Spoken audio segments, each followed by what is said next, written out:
Assalamualaikum warahmatullahi wabarakatuh. Berjumpa kembali dengan saya Kun Supriyatna.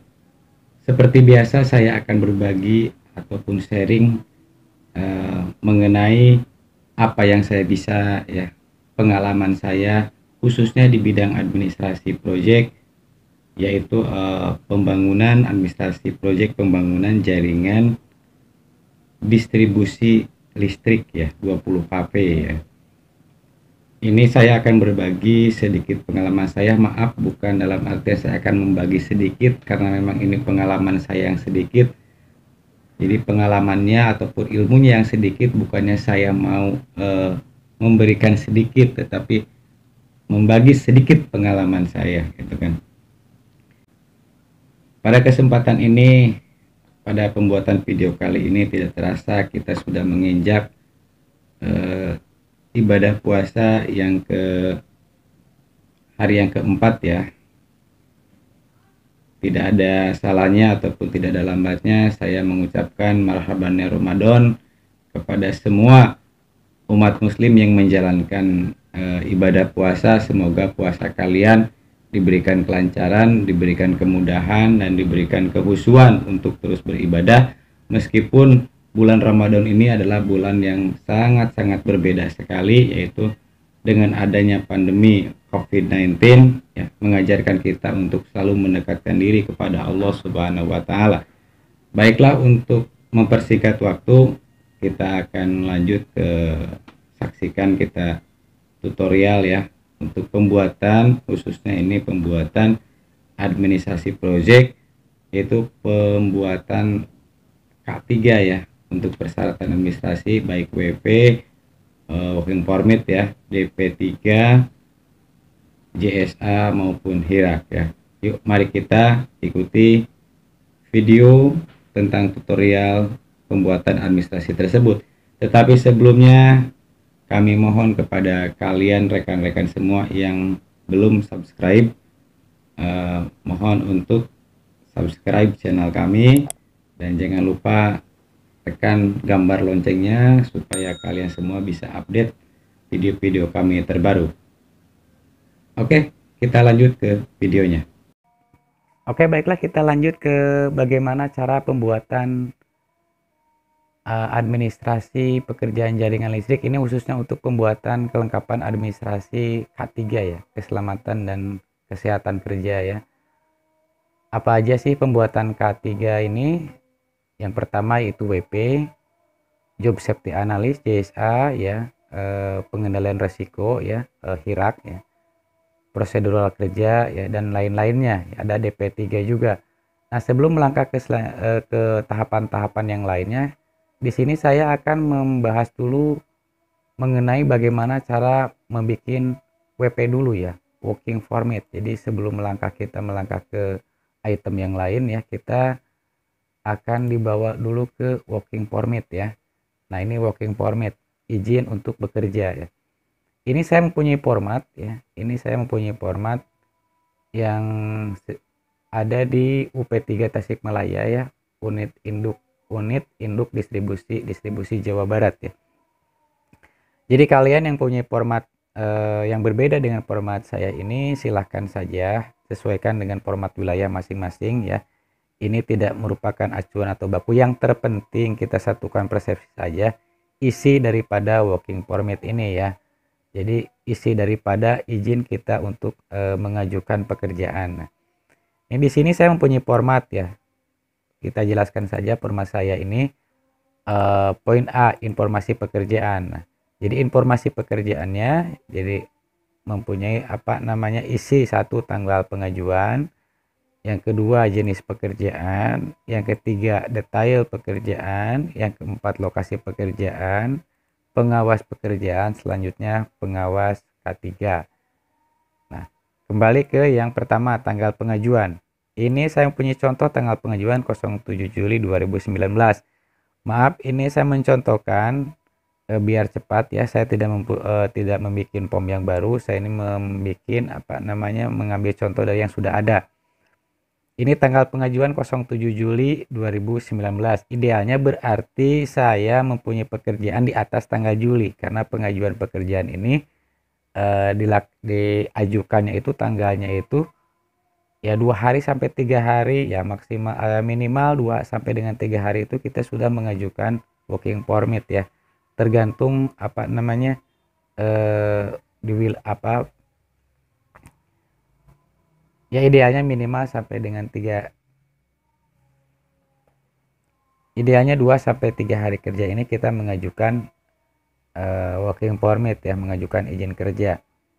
Nah, ini ada lagi jenis pekerjaan. Jenis pekerjaan apa? Silakan kalian tulis. Nah, ini saya punya contoh jasa operating SUTM. Bla bla bla bla gitu ya.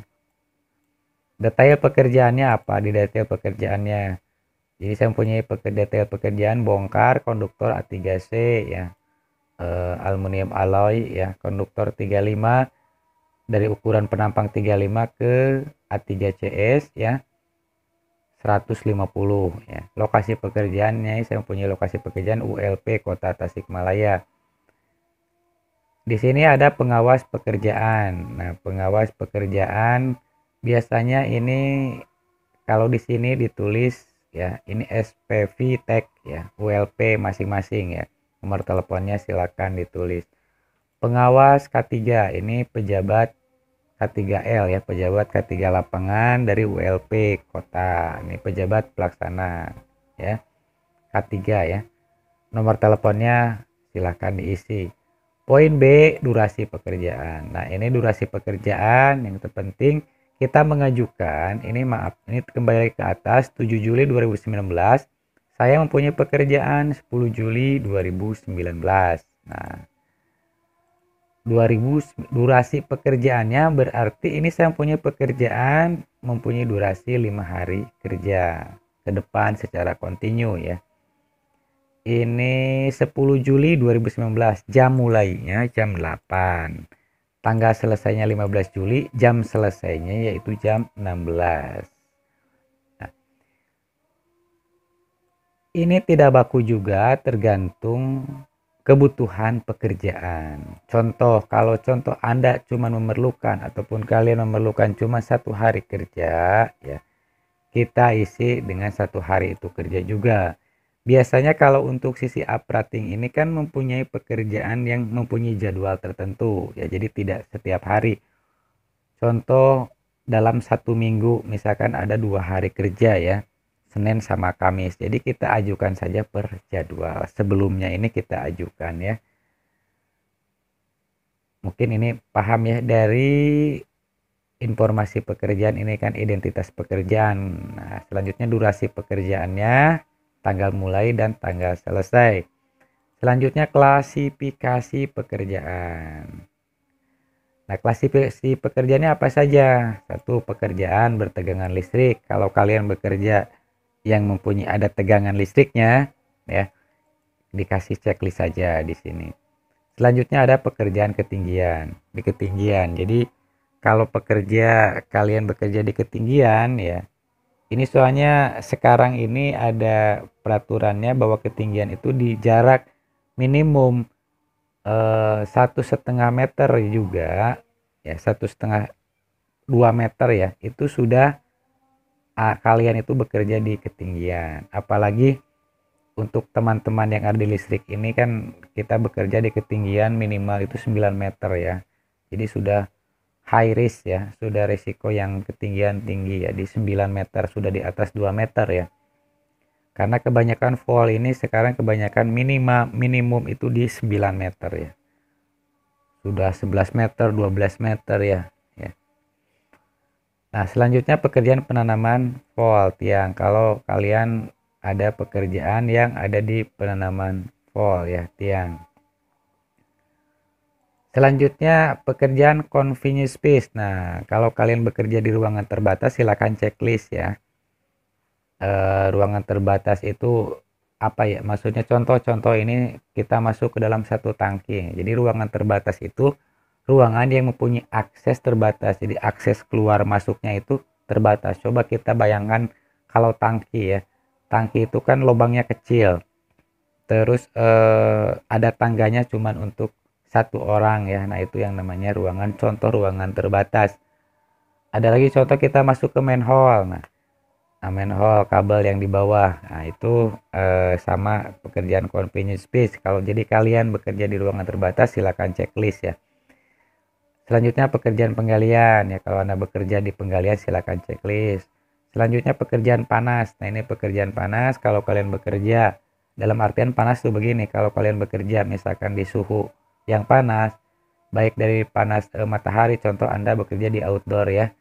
Di outdoor dengan ada sengatan matahari, nah kalian termasuk pekerjaan yang panas. Atau meskipun Anda bekerja di indoor, dengarnya suhu panas yang diakibatkan dari mesin misalkan ya, dari suhu mesin atau ini, sehingga menyebabkan suhu badan Anda menjadi gerah panas, itu Anda posisi di pekerjaan panas. Silakan checklist ya.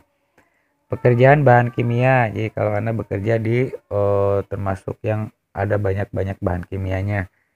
Selanjutnya pekerjaan sipil, pekerjaan lainnya silakan sebutkan kalau pekerjaan yang lainnya.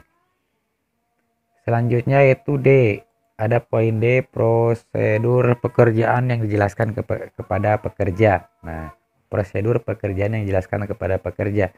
Jadi di sini sebelum Anda bekerja, pihak pengawas K3 ataupun pengawas pelaksana memberikan instruksi kepada para pekerja bahwa tahapan-tahapannya atau prosedur-prosedurnya ini sebagai berikut. Contoh yang jelas, pertamanya jelas itu pekerjaan persiapan. Pekerjaan persiapan itu dibagi beberapa kategori nih. Ini pekerjaan persiapannya, silakan Anda checklist. Pekerjaan persiapan ini pasti yang namanya pekerjaan itu ada pekerjaan persiapan. Satu, pekerjaan fisik ya. Persiapan dari SDM-nya sendiri. Apakah itu sehat, mampu, siap fisiknya ya. Barangkali pekerja kalian itu para pekerja itu ada yang sakit. Nah, kita tanya dulu, briefing safety dulu ya kesiapannya. Yang kedua ada persiapan di sisi alat kerja. Nah, mumpuni nggak alat kerja yang dipakai kita itu apa aja, dipersiapkan dulu sebelum berangkat ke lokasi pekerjaan. Yang selanjutnya adalah persiapan di material, sisi materialnya. Apakah materialnya sudah komplit apa enggak. Jangan sampai nanti kita datang ke lokasi ya, fisik kita sudah siap, alat kita kerja udah mumpuni, tetapi materialnya tidak ada, ya percuma saja gitu kan. Nah, selanjutnya di sini ada contohkan saya pemotongan jumper atau pemadaman. Karena ini pekerjaan uprating ini memerlukan jadwal pemadaman, jadi kita melakukan dulu pemadaman ya, pemutusan jumper gitu kan. Dengan terlebih dahulu mengadakan komunikasi antara pengawas satu dengan pengawas yang lainnya ya, ataupun dengan operator dari dispatcher ya. Selanjutnya ada manuver tegangan. Ini manuver tegangan ini diperlukan apabila ini jadwal pemadaman, kalau misalkan kita putus tetapi lokasi ini ataupun tidak, supaya tidak padam, nah kita supply dari penyulang yang lain. Ini ada perubahan konstruksi. Jadi kalau ini diperlukan ada perubahan konstruksi, silahkan diisi. Ada lagi penggantian kawat A3C, ini penggantian konduktor ya, ini inti pekerjaan. Selanjutnya penjemperan kembali, pemasukan tegangan kembali. Nah, ini silakan isi berdasarkan spek pekerjaan kalian sendiri ya. Contoh kalau ada pekerjaan galian misalnya, tetap kita ada pekerjaan persiapan. Pekerjaan SKTM misalkan ada pekerjaan galian, pekerjaan persiapan. Nah, setelah pekerjaan persiapan ya, ini ada pekerjaan contoh pekerjaan gali, baik open cut maupun boring ya. Selanjutnya mungkin penarikan kabelnya ya, gelaran kabel SKTM. Selanjutnya ada jointing, perapihan. Nah, ini silakanlah kalian, tergantung spek pekerjaannya kalian masing-masing. Selanjutnya poin lampiran izin kerja, ini wajib dilampirkan. Nah, jadi kalau kalian membuat WP ini, kalian juga harus melampirkan identifikasi bahaya, penilaian dan pengendalian resiko. Nah, ini yang dinamakan dengan HIRAK ya. Ada lagi job safety analysis. Nah, ada prosedur kerja, terus sertifikat kompetensi kerja. Jadi sertifikat dari pekerja ini silakan dilampirkan digabungkan dengan WP ini ya. POM izin kerja tidak dapat disetujui jika salah satu lampiran tidak ada. Jadi direksi pengawas berhak menolak pengajuan izin kerja kalian kalau salah satu lampiran ini tidak dipenuhi. Nah ini ya, ini adalah selintas mengenai WP ya. Selanjutnya ini pengesahan izin kerja. Saya mempunyai POM contoh, ini disetujui oleh manajer WLP, diperiksa oleh SPPTEK WLP masing-masing ya. Ada pengawas K3 juga disusun. Nah ini tergantung ya, terserah, ini tergantung wilayah ataupun baku di distribusinya masing-masing, wilayah masing-masing ya. Ini untuk yang pejabat yang berwenang menandatangani ini gitu kan. Nah inilah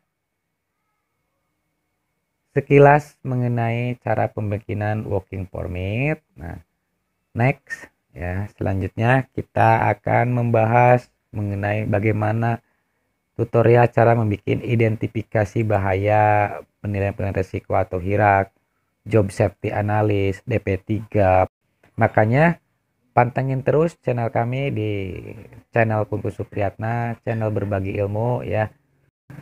Nah, untuk kali ini kita tutup dulu sampai di sini ya.